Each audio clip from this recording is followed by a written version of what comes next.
Friends, welcome to Vrindavan P S C world. അപ്പോൾ degree പ്രിലിംസിന്റെ second stage examination ഈ വരുന്ന സാറ്റർഡേ ആണ്. അത് എഴുതാൻ പോകുന്നവർ തീർച്ചയായിട്ടും അതിൻ്റെതായിട്ടുള്ള ഒരു സ്ട്രെസ്, ടെൻഷൻസ് ഒക്കെ. Hello friends, welcome to Vrindavan P S C world. അപ്പോൾ സെക്കൻഡ് സ്റ്റേജ് ഡിഗ്രി പ്രിലിംസിന്റെ എക്സാമിനേഷൻ ഈ വരുന്ന സാറ്റർഡേ ആണ്. അത് എഴുതാൻ പോകുന്നവർ തീർച്ചയായിട്ടും അതിന്റെ ടെൻഷൻസിലൊക്കെ ആയിരിക്കും എന്നുള്ളത് എനിക്കറിയാം. പക്ഷേ നിങ്ങൾ വളരെയധികം കൂളായിട്ട് തന്നെ ഇരിക്കുക. ഈ ഒരു ടൈമിൽ നിങ്ങൾക്ക് ചിലപ്പോൾ സിലബസ് മുഴുവൻ കംപ്ലീറ്റ് ചെയ്തില്ലല്ലോ, അതിൽ നിന്നൊക്കെ ചോദിച്ചാലോ എന്നുള്ള കൺഫ്യൂഷൻസ് ഒക്കെ വരാം. പക്ഷേ അങ്ങനെയൊന്നുമില്ല. നമ്മളിവിടെ സ്മാർട്ട് വർക്ക് മാത്രമേ എല്ലാവരും ചെയ്യാറുള്ളൂ, മിക്കവരും ചെയ്യാറുള്ളൂ. ഓക്കെ, കാരണം എന്താണെന്ന് വെച്ച് കഴിഞ്ഞാൽ, hello friends, welcome to Vrindavan P S C world. അപ്പോൾ ഡിഗ്രി പ്രിലിംസിന്റെ സെക്കൻഡ് സ്റ്റേജ് എക്സാമിനേഷൻ ഈ വരുന്ന സാറ്റർഡേ ആണ്. അത് എഴുതാൻ പോകുന്നവർ തീർച്ചയായിട്ടും അതിന്റെ ടെൻഷൻസിലായിരിക്കും. ഈ ഒരു ടൈമിൽ നിങ്ങൾക്ക് സിലബസ് കംപ്ലീറ്റ് ചെയ്തിട്ടില്ലല്ലോ, അല്ലെങ്കിൽ അതിന്റെ A to Z കാര്യങ്ങൾ നോക്കിയിട്ടില്ലല്ലോ, അതിൽ നിന്നൊക്കെ വന്നാൽ എന്ത് ചെയ്യുന്നുള്ള കൺഫ്യൂഷൻസ് ഒക്കെ ഉണ്ടാവും. പക്ഷെ അങ്ങനെയൊന്നും വേണ്ട. ഭൂരിപക്ഷം പേരും സ്മാർട്ട് വർക്ക് മാത്രമേ പ്രിലിംസിന്റെ ഒക്കെ ഒരു സ്റ്റേജ് കടക്കാൻ വേണ്ടി എടുക്കാറുള്ളൂ. കാരണം ഏറ്റവും വേണ്ടത് പഠിക്കുക, അവിടെ MEMന് കൂടുതൽ പ്രാധാന്യം കൊടുക്കുക, അങ്ങനെയാണ് ചെയ്യാറുള്ളത്. ഓക്കെ, ഇതിൽ ഇപ്പോൾ സെക്കൻഡ് എഴുതാൻ പോകുന്നവരാണെങ്കിൽ കൂടുതലും ഹോട്ട് ടോപ്പിക്സ് ബേസ്ഡ് ആയിട്ടുള്ള കാര്യങ്ങൾ പഠിക്കാൻ ശ്രമിക്കാം. അതുപോലെ തന്നെ MEMന് നല്ല പ്രാധാന്യം കൊടുക്കുക. അത് തന്നെ ധാരാളം നിങ്ങൾ പ്രിലിംസ് പാസ്സാവാൻ. പിന്നെ നിങ്ങൾക്കറിയാലോ, ഞാൻ ഓൾറെഡി പറഞ്ഞു, ഫസ്റ്റ് സ്റ്റേജിൽ ഈ പറഞ്ഞ ഞാൻ തയ്യാറാക്കിയ ഹോട്ട് ടോപ്പിക്സിൽ ഓരോ ഏരിയയിൽ നിന്ന് കുറേയധികം ചോദ്യങ്ങൾ ചോദിച്ചിട്ടുണ്ടായിരുന്നു. ഓരോ സബ്ജക്ട് റിലേറ്റഡ് ആയിട്ട് പറഞ്ഞ ഏരിയാസിൽ നിന്നൊക്കെ ചോദിച്ചിട്ടുണ്ടായിരുന്നു. ഓക്കെ, അത് നിങ്ങൾക്ക് കണ്ടാൽ മനസ്സിലാകും. അപ്പോൾ ഇനി സെക്കൻഡ് സ്റ്റേജ് എഴുതുന്നവർക്കും ആ ഹോട്ട് ടോപ്പിക്സ് ഹെൽപ്ഫുൾ ആകും കേട്ടോ. പിന്നെ MEM ഞാൻ മലയാളം അതുപോലെ തന്നെ ഇംഗ്ലീഷിന്റെ ഇമ്പോർട്ടൻ്റ് ആയിട്ടുള്ള വൊക്കാബ് പോർഷൻസ് പല പേപ്പറുകൾ നോക്കിയിട്ട് ചെയ്തിട്ടുള്ളതാണ്. ഞാൻ സെറ്റ് ചെയ്തെടുത്തതാണ്, ടൈപ്പ് ചെയ്ത് ഉണ്ടാക്കിയെടുത്തത്. അതിന്റെ നോട്ട്സ് ഞാൻ നമ്മുടെ ചാനൽ മെമ്പർഷിപ്പ് എടുത്തവർക്ക് അവൈലബിൾ ആക്കിയിട്ടുണ്ട്. അപ്പോൾ നിങ്ങൾക്കും ചാനൽ മെമ്പർഷിപ്പ് എടുക്കണമെന്നുണ്ടെങ്കിൽ ഈ വീഡിയോന്റെ താഴെ ഡിസ്ക്രിപ്ഷൻ ബോക്സിൽ ലിങ്ക് ഉണ്ട്. അതിൽ ലെവൽ 1 നിങ്ങൾ ലെവൽ 1 ജോയിൻ ചെയ്ത് കഴിഞ്ഞാൽ കംപ്ലീറ്റ് ഇതുപോലെ. ഇത് മാത്രമല്ല, ഇനി അങ്ങോട്ടും എക്സാം റിലേറ്റഡ് ആയിട്ട് ഇപ്പോൾ തേർഡ് സ്റ്റേജ് എഴുതാൻ പോകുന്നവർക്കാണെങ്കിലും ഇനി മെയിൻസ് റിലേറ്റഡ് ആയിട്ടാണെങ്കിലും ഞാൻ ഇടുന്ന ഇങ്ങനത്തെ സെറ്റ് ഓഫ് ഓരോ സബ്ജക്ട് കൺസേൺ ആയിട്ടുള്ള ഷോർട്ട് നോട്ട്സ് നിങ്ങൾക്ക് അതിൽ ഞാൻ തയ്യാറാക്കുന്ന ഓരോ കാര്യങ്ങളും അപ്ഡേറ്റുകളും ഒക്കെ അതിലിടാം കേട്ടോ.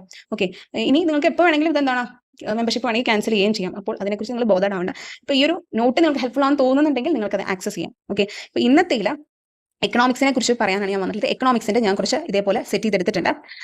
നിങ്ങൾക്കറിയാലോ, എക്കണോമിക്സ് എന്ന് പറയുന്ന സംഭവം നമുക്ക് 5 മാർക്സും സ്കോർ ചെയ്യാൻ പറ്റുന്ന ഏറ്റവും എളുപ്പമായിട്ടുള്ള സംഭവമാണ്. ആദ്യം എനിക്കും ഇതൊരു ടഫ് ആയിട്ട് തോന്നിയിരുന്നത്. പക്ഷേ പിന്നീട് എനിക്ക് മനസ്സിലായത് എന്താണ് എളുപ്പത്തിലുള്ള ഒരു സബ്ജക്റ്റ് ആണ്, നമുക്ക് ഈസി ആയിട്ട് സ്കോർ ചെയ്യാൻ പറ്റും. ഫസ്റ്റ് സ്റ്റേജിൽ അത്യാവശ്യം നല്ല നല്ല ചോദ്യങ്ങളാണ് ഇതിൽ നിന്ന് വന്നത്.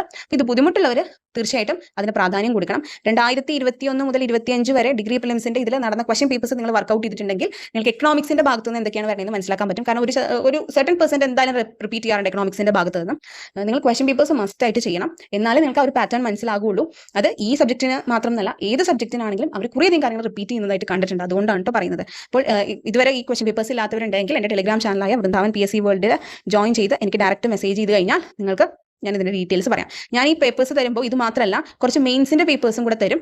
കാരണം എന്ന് വെച്ചാൽ മെയിൻസിലും ഓൾമോസ്റ്റ് സെയിം കണ്ടന്റ് ഒക്കെയാണ്. അപ്പോൾ നമ്മൾ കാണാത്ത ടൈപ്പ് ക്വസ്റ്റ്യൻ പേപ്പേഴ്സ് നിങ്ങൾ കാണണം. അപ്പോഴേ നിങ്ങൾക്ക് ആ ചോദ്യങ്ങൾ ഈ സബ്ജക്റ്റ് എന്നല്ല ഏത് സബ്ജക്റ്റ് എന്നുള്ളത് മനസ്സിലാക്കാൻ പറ്റുള്ളൂ. ഇനി MEM മാത്രം മതി എന്നുള്ളവരുണ്ടെങ്കിൽ അത് ഞാൻ ചെയ്തു വെച്ചിട്ടുണ്ട്. അതിൽ പക്ഷേ വേറെ സെറ്റ് ഓഫ് മെയിൻസ് പേപ്പേഴ്സ് ആയിരിക്കും. കാരണം മാത്സ്, ഇംഗ്ലീഷ്, മലയാളം വരുന്ന വേറെ സെറ്റ് പേപ്പറുകളുണ്ട്. അതാണ് അതിൽ ചെയ്തു വെച്ചേക്കണം. ഓക്കെ, അപ്പോൾ ഈ പേപ്പേഴ്സ് ഇമ്പോർട്ടൻ്റ് ആണ്. അപ്പോൾ ബാക്ക് ടു ഇന്നത്തെ ടോപ്പിക് എക്കണോമിക്സ്. എക്കണോമിക്സിന്റെ ഇമ്പോർട്ടൻ്റ് ആയിട്ടുള്ള കുറേയധികം പോർഷൻസിന്റെ ഞാൻ ടൈപ്പ് ചെയ്ത് ഉണ്ടാക്കിയെടുത്തിട്ടുള്ള നിങ്ങൾക്ക് പെട്ടെന്ന് നോക്കിയാൽ മനസ്സിലാക്കാൻ പറ്റുന്ന, നിങ്ങൾക്ക് എക്സാം ടൈമിൽ ഹെൽപ്ഫുൾ ആകുന്ന ഒരു സംഭവമാണിത്. ആദ്യം നിങ്ങൾ നോക്കിക്കഴിഞ്ഞാൽ ഇത് ബഡ്ജറ്റ് കമ്പോണൻസ് ആണ്. അതിൻ്റെ ഒരു ടേബിൾ ആണ്. വളരെ ഇമ്പോർട്ടൻ്റ് ആയിട്ടുള്ള ഒരു ടേബിൾ ആണിത്. കാരണം എന്താണെന്ന് വെച്ച് കഴിഞ്ഞാൽ കുറേയധികം ചോദ്യം ഈ ഒരു ഒറ്റ ടേബിളിൽ നിന്ന് നിങ്ങൾക്ക് എക്സ്പെക്ട് ചെയ്യാം. കുറേയധികം പാറ്റേൺ ഉള്ളത് ഞാൻ ഈ ഒരു ഒറ്റ ടേബിളിൽ നിന്ന് ചോദിച്ചതായി കണ്ടിട്ടുണ്ട്. അപ്പോൾ ഇത് ഞാൻ സെറ്റ് ചെയ്തെടുത്തതാണ്. കാരണം എന്താണെന്ന് വെച്ച് കഴിഞ്ഞാൽ, നിങ്ങൾ ഈ ഒരു മേഖലയിൽ നിന്ന് ഇങ്ങനെ ഡയറക്റ്റ് ക്വസ്റ്റ്യൻ അങ്ങനെ തന്നെ ചോദിക്കണമെന്നില്ല, സ്റ്റേറ്റ്മെന്റ് ടൈപ്പ് ഒക്കെ ചോദിക്കാം. ഏത് ടൈപ്പ് വന്നു കഴിഞ്ഞാലും അങ്ങനത്തെ ഏത് ചോദ്യങ്ങൾക്കും ഉത്തരം എഴുതാൻ നിങ്ങൾക്ക് ഈ ഒരൊറ്റ ടേബിൾ തന്നെ ഹെൽപ്ഫുൾ ആയിരിക്കും. ഓക്കെ, അപ്പോൾ തീർച്ചയായിട്ടും ഇത് നിങ്ങൾക്ക് ഉപകാരപ്പെടുന്ന എനിക്ക് 100% ഉറപ്പുണ്ട്. ഈ എക്സാമിന് നല്ല ഇനി മെയിൻസിലാണെങ്കിൽ നിങ്ങൾക്ക് ഉപകാരപ്പെടും. ഓക്കെ, ഇനി അതിനുശേഷം ഞാൻ ഇതിന്റെ ഇക്വേഷൻസ്, കാരണം ബഡ്ജറ്റ് റിലേറ്റഡ് ആയിട്ട് എപ്പോഴും ബഡ്ജറ്റിന്റെ കൂടെ പ്രഖ്യാപിക്കുന്ന കുറേയധികം ഡെഫിസിറ്റുകളാണ്. ഇത് റിപ്പീറ്റഡ് ആയിട്ട് ചോദിച്ച് കണ്ടിട്ടുണ്ട്. കാരണം PYQൽ സ്ഥിരം ആളാണ് ഈ ഒരു സാധനം. ഓക്കെ, അപ്പോൾ ഫസ്റ്റ് സ്റ്റേജിലേക്ക് സെക്കൻഡിൽ തേർഡിലൊക്കെ എക്സ്പെക്ട് ചെയ്യാവുന്ന ഒരു സംഭവമാണിത്. തീർച്ചയായിട്ടും നിങ്ങൾ അറിഞ്ഞിരിക്കണം.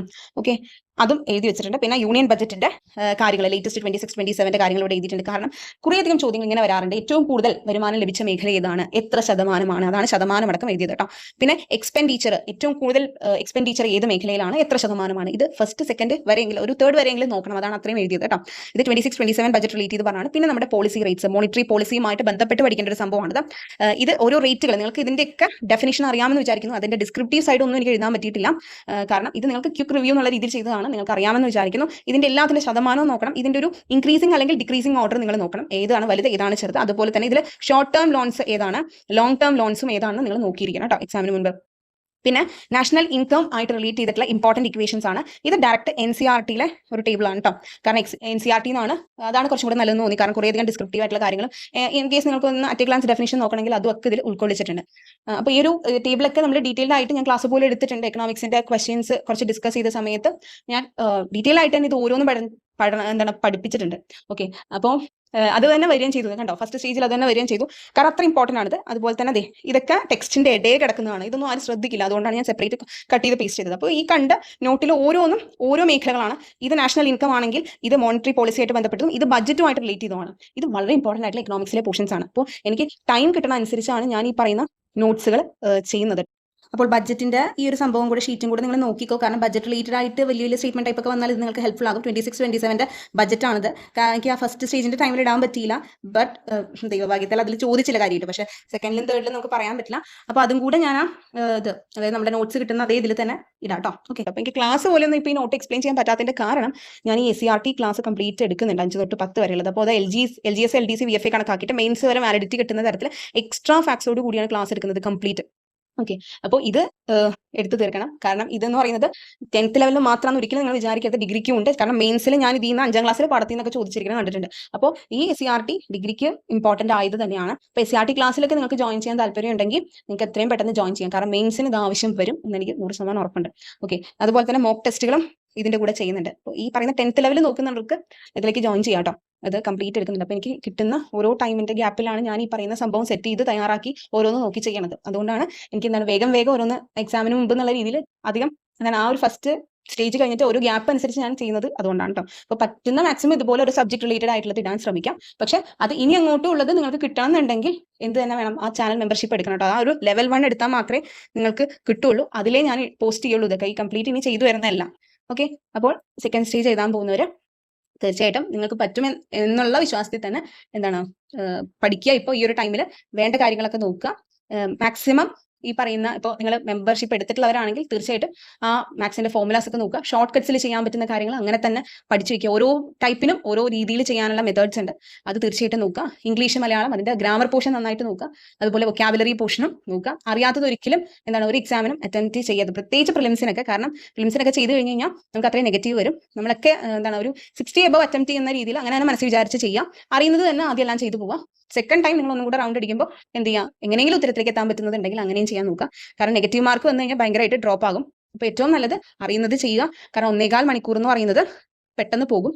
സ്റ്റേറ്റ്മെന്റ് ടൈപ്പ് വന്നു കഴിഞ്ഞാൽ നമ്മൾ ആകെ കൺഫ്യൂസ്ഡ് ആയിട്ടിരിക്കും. നിങ്ങൾക്ക് കിട്ടാത്താണെങ്കിൽ ജസ്റ്റ് സ്കിപ്പ് ചെയ്യാം. ഓക്കെ, ബാക്കി ഹോട്ട് ടോപ്പിക്സ് ബേസ്ഡ് ആയിട്ടുള്ള GK പോർഷൻസ് നല്ലവണ്ണം നോക്കുക. PYQs ഓരോ PYQ ചെയ്യുകയാണെങ്കിലും നിങ്ങൾ എന്തായാലും ഇപ്പോൾ 3rd സ്റ്റേജിലുള്ളവരാണെങ്കിൽ നിങ്ങൾ ഓരോ ചോദ്യം റിലേറ്റഡ് ആയിട്ട് നിങ്ങൾ അതുമായിട്ട് ബന്ധപ്പെട്ടുള്ള കാര്യങ്ങളും കൂടെ അപ്പോൾ പഠിച്ചു പോകാം. അപ്പോൾ നിങ്ങൾക്ക് സിലബസിലെ മേജർ പോർഷൻസ് ഒക്കെ കവേർഡ് ആകും. ഓക്കെ, അല്ലാതെ ഒരു ചോദ്യം കണ്ടു അതിന്റെ ഉത്തരം കണ്ടു വിട്ടേക്കാം, അങ്ങനെയല്ല. ഒരു ചോദ്യം കണ്ട് ആ ചോദ്യം നിങ്ങൾക്ക് ഡൗട്ട് ഉള്ളതാണ്, അതിനെക്കുറിച്ച് കാര്യമായിട്ടുള്ള കാര്യങ്ങൾ മെമ്മറൈസ് ചെയ്യാൻ പറ്റുന്നില്ലെങ്കിൽ അതിന്റെ ഏരിയ ഒന്ന് നോക്കണം. ഓക്കെ, റിവൈസ് ചെയ്യണം. അങ്ങനെ റിവിഷൻ എന്ന് പറയുന്ന പ്രോസസ്സ് നിങ്ങൾക്ക് കുറച്ച് വേഗത്തിൽ ചെയ്യാൻ പറ്റുള്ളൂ. അതിനാണ് ഈ PYQ ചെയ്യൂ എന്ന് പറയുന്നത്.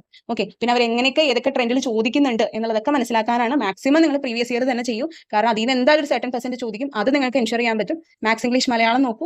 അത് നന്നായിട്ട് സ്കോർ ചെയ്യാൻ പറ്റിയാൽ തന്നെ നിങ്ങൾ സേഫ് ആകും എന്നൊക്കെ പറയുന്നതിന്റെ കാരണം. ഓക്കെ, അപ്പോൾ സെക്കൻഡ് സ്റ്റേജ് എഴുതുന്ന എല്ലാവർക്കും ഓൾ ദി ബെസ്റ്റ്. അപ്പോൾ ഇനി ഇങ്ങനത്തെ വീഡിയോസ്, അതായത് നമുക്ക് എന്തൊക്കെയാണോ ഇപ്പോൾ 3rd സ്റ്റേജ് ആണെങ്കിലും അവർക്കൊക്കെ വേണ്ടിയിട്ട് ഇങ്ങനെ ഓരോ സബ്ജക്ട് റിലേറ്റഡ് ആയിട്ട് ചെയ്യാൻ പറ്റുന്ന ഓരോ കാര്യങ്ങൾ ഇതുപോലെ ചെയ്യാം കേട്ടോ. ഓക്കെ, അപ്പോൾ നമുക്ക് നെക്സ്റ്റ് വീഡിയോ കാണാം. Thank you.